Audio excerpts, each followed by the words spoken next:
ಈ ರಸ್ತೆ ಅಗಲೀಕರಣ ಮಾಡೋದಕ್ಕೆ ಅಂತ ಒಂದಷ್ಟು ಮಂದಿ ಭೂಮಿಯನ್ನ ಕೊಟ್ಟಿದ್ರು. ಆ ಭೂಮಿಯನ್ನ ಕೊಟ್ಟವರಿಗೆ ಪರಿಹಾರ ಸಿಕ್ಕಿಲ್ಲ. ಪರಿಹಾರ ನೀಡದಿದ್ದಕ್ಕೆ ಚಿಕ್ಕಬಳ್ಳಾಪುರ ಎಸಿ ಕಚೇರಿಯನ್ನೇ ಜಪ್ತಿ ಮಾಡ್ತಾ ಇದ್ದಾರೆ ಜನ. ರಸ್ತೆ ಅಗಲೀಕರಣಕ್ಕೆ ಭೂಮಿ ಕೊಟ್ಟವರಿಗೆ ಪರಿಹಾರ ಇಲ್ಲ, ಪರಿಹಾರ ನೀಡದಿದ್ದಕ್ಕೆ ಚಿಕ್ಕಬಳ್ಳಾಪುರ ಎಸಿ ಕಚೇರಿ ಜಪ್ತಿ. ಕೋರ್ಟ್ ಆದೇಶ ನೀಡಿದ್ರು ಕೂಡ ಪರಿಹಾರ ನೀಡೋದಕ್ಕೆ ನಿರ್ಲಕ್ಷ್ಯ ವಹಿಸಲಾಗಿತ್ತು. ಚಿಕ್ಕಬಳ್ಳಾಪುರ ಉಪವಿಭಾಗಾಧಿಕಾರಿಗಳ ಕಚೇರಿಯನ್ನ ಜಪ್ತಿ ಮಾಡಲಾಗ್ತಾ ಇದೆ. ಅಧಿಕಾರಿಗಳ ವಾಹನ ಸೇರಿ ಪೀಠೋಪಕರಣಗಳನ್ನು ವಶಕ್ಕೆ ಪಡ್ಕೊಳ್ಳಲಾಗ್ತಾ ಇದೆ. ಬಾಗೇಪಲ್ಲಿಯಲ್ಲಿ ರಸ್ತೆ ಅಗಲೀಕರಣಕ್ಕೆ ಭೂಮಿಯನ್ನ ನೀಡಲಾಗಿತ್ತು. ಪರಿಹಾರ ನೀಡೋದಕ್ಕೆ ಸೂಚಿಸಿದ್ರು ಕೂಡ ಅಧಿಕಾರಿಗಳು ಕೇರ್ಲೆಸ್ ಮಾಡಿದ್ರು.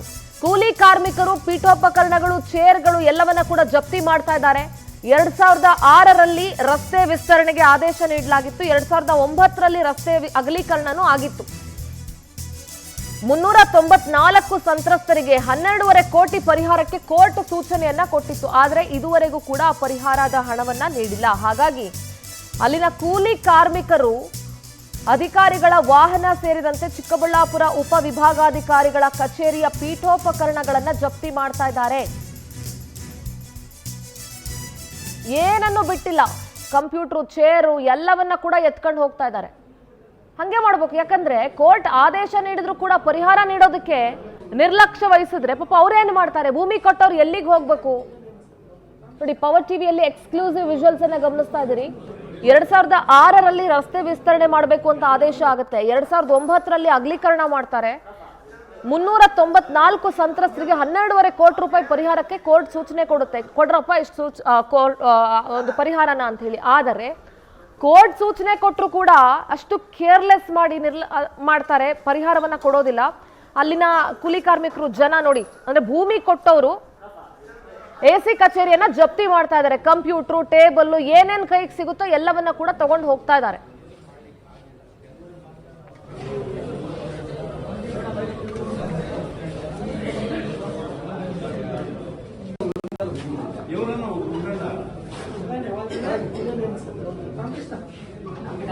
ಚೇರು, ಟೇಬಲ್ಲು, ಲ್ಯಾಪ್ಟಾಪ್ ಅಥವಾ ಸಿಸ್ಟಮು ಎಲ್ಲವನ್ನ ಕೂಡ ತೆಗೆದುಕೊಂಡು ಹೋಗ್ಲಾಗ್ತಾ ಇದೆ. ಬಾಗೇಪಲ್ಲಿಯಲ್ಲಿ ರಸ್ತೆ ಅಗಲೀಕರಣಕ್ಕೆ ಅಂತ ಭೂಮಿಯನ್ನ ನೀಡಿದ್ರು ಒಂದಷ್ಟು ಮಂದಿ.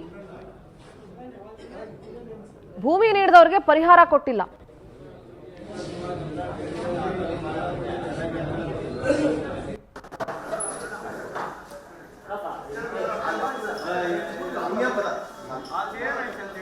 ಕಂಪ್ಯೂಟರ್ಗಳನ್ನ, ಡೆಸ್ಕ್ಟಾಪ್ಗಳನ್ನ ಎತ್ಕೊಂಡು ಹೋಗ್ತಾ ಇರೋದನ್ನ ನೋಡ್ತಾ ಇದ್ದೀರಿ. ಚಿಕ್ಕಬಳ್ಳಾಪುರ ಉಪವಿಭಾಗಾಧಿಕಾರಿಗಳ ಕಚೇರಿಯನ್ನ ಜಪ್ತಿ ಮಾಡಲಾಗ್ತಾ ಇದೆ. ನಾಚಿಕೆ ಆಗಬೇಕು. ಕೋರ್ಟ್ ಚೀಮಾರಿ ಹಾಕಿ, ಕೋರ್ಟ್ ಡೈರೆಕ್ಷನ್ ಕೊಟ್ಟರು ಕೂಡ ಸಂತ್ರಸ್ತರಿಗೆ ನೀವು ಪರಿಹಾರದ ಧನವನ್ನ ನೀಡಬೇಕು ಅಂತ ಕೋರ್ಟ್ ಚೀಮಾರಿ ಹಾಕಿ ಸೂಚನೆ ಕೊಟ್ಟರು ಕೂಡ ಪರಿಹಾರ ನೀಡದೆ ಇಷ್ಟು ನಿರ್ಲಕ್ಷ್ಯ ವಹಿಸಿದಾರಲ್ಲ, ಕೋರ್ಟ್ ಆದೇಶ ಕೊಟ್ಟರು ಕೂಡ ನಿರ್ಲಕ್ಷ್ಯ ವಹಿಸಿದಾರಲ್ಲ, ಜನ ಸರಿಯಾಗಿ ಬುದ್ಧಿ ಕಲಿಸ್ತಾ ಇದ್ದಾರೆ ಅಂತ ಅನ್ಸುತ್ತೆ. ಸಾರ್ವಜನಿಕರು ಬಂದು ಎಸಿ ಕಚೇರಿಯ ಪೀಠೋಪಕರಣಗಳ, ಅಂದ್ರೆ ಭೂಮಿ ಕೊಟ್ಟವ್ರು ಬಂದು ಎಸಿ ಕಚೇರಿಯ ಪೀಠೋಪಕರಣಗಳನ್ನ, ಚೇರ್ಗಳನ್ನ ಜಪ್ತಿ ಮಾಡ್ತಾರೆ ಅಂತ ಹೇಳಿದ್ರೆ, ಅಂದ್ರೆ ಪರಿಹಾರದ ಧನ ನೀಡದೆ ಅವರನ್ನ ಸತಾಯಿಸಿ ಇಂಥ ಒಂದು ದುಸ್ಥಿತಿಗೆ ಬಂದಿರುವಂತಹ ಅಥವಾ ದುರ್ಗತಿಯನ್ನ ತಂದುಕೊಂಡಿರುವಂತ ಚಿಕ್ಕಬಳ್ಳಾಪುರ ಉಪವಿಭಾಗಾಧಿಕಾರಿಗಳ ಕಚೇರಿ ಮತ್ತು ಅಲ್ಲಿನ ಅಧಿಕಾರಿ ಯಾರಿದ್ದಾರೆ ಅಥವಾ ಇಷ್ಟು ವರ್ಷಗಳ ಕಾಲ ಯಾರು ಡಿಲೇ ಮಾಡಲಿಕ್ಕೆ ಕಾರಣ ಆಗಿದ್ದಾರೆ, ಅವರೆಲ್ಲರಿಗೂ ಕೂಡ ಶೇಮ್ ಆಗಬೇಕು.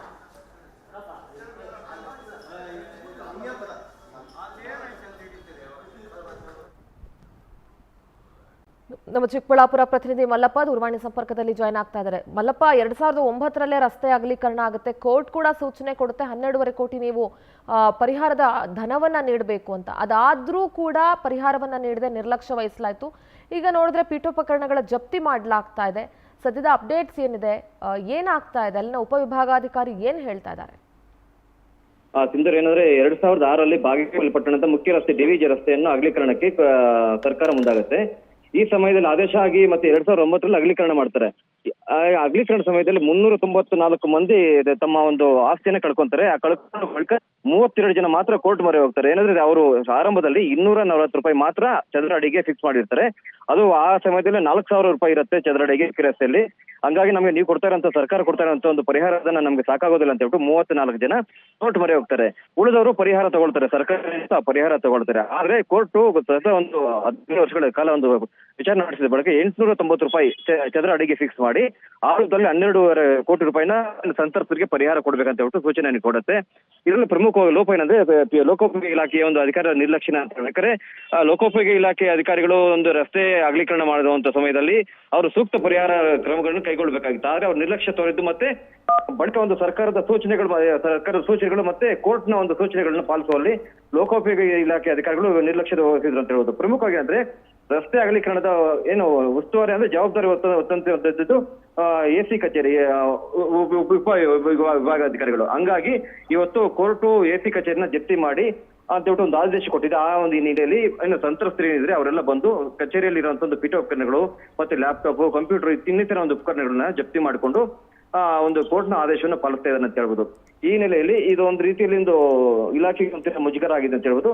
ಮತ್ತೆ ಈಗಾಗಲೇ ಒಂದು ಸಂತ್ರಸ್ತರ ಜೊತೆ ಸಹ ಒಂದು ಅಧಿಕಾರಿಗಳು ಮಾತುಕತೆ ನಡೆಸಿ ಒಂದು ಕಾಲಾವಕಾಶಕ್ಕೆ ಕೇಳ್ತಾ ಇದ್ದಾರೆ ಅಂತ ಹೇಳ್ಬೋದು. ಕಾಲಾವಕಾಶ ಕೇಳಿ ನಿಮ್ಗೆ ಏನ್ ಬರ್ಬೇಕು ಅದೊಂದು ಪರಿಹಾರನ ಕೊಡ್ತೀವಿ ಅಂತ ಹೇಳ್ಬಿಟ್ಟು ಒಂದು ಭರವಸೆ ಕೊಡ್ತಾ ಇದ್ದಾರೆ ಅಂತ ಹೇಳ್ಬೋದು. ಸಿಂಧೂರ. ಓಕೆ, ಥ್ಯಾಂಕ್ ಯು ಮಲ್ಲಪ್ಪ ನಿಮ್ಮೆಲ್ಲ ಮಾಹಿತಿಗಾಗಿ.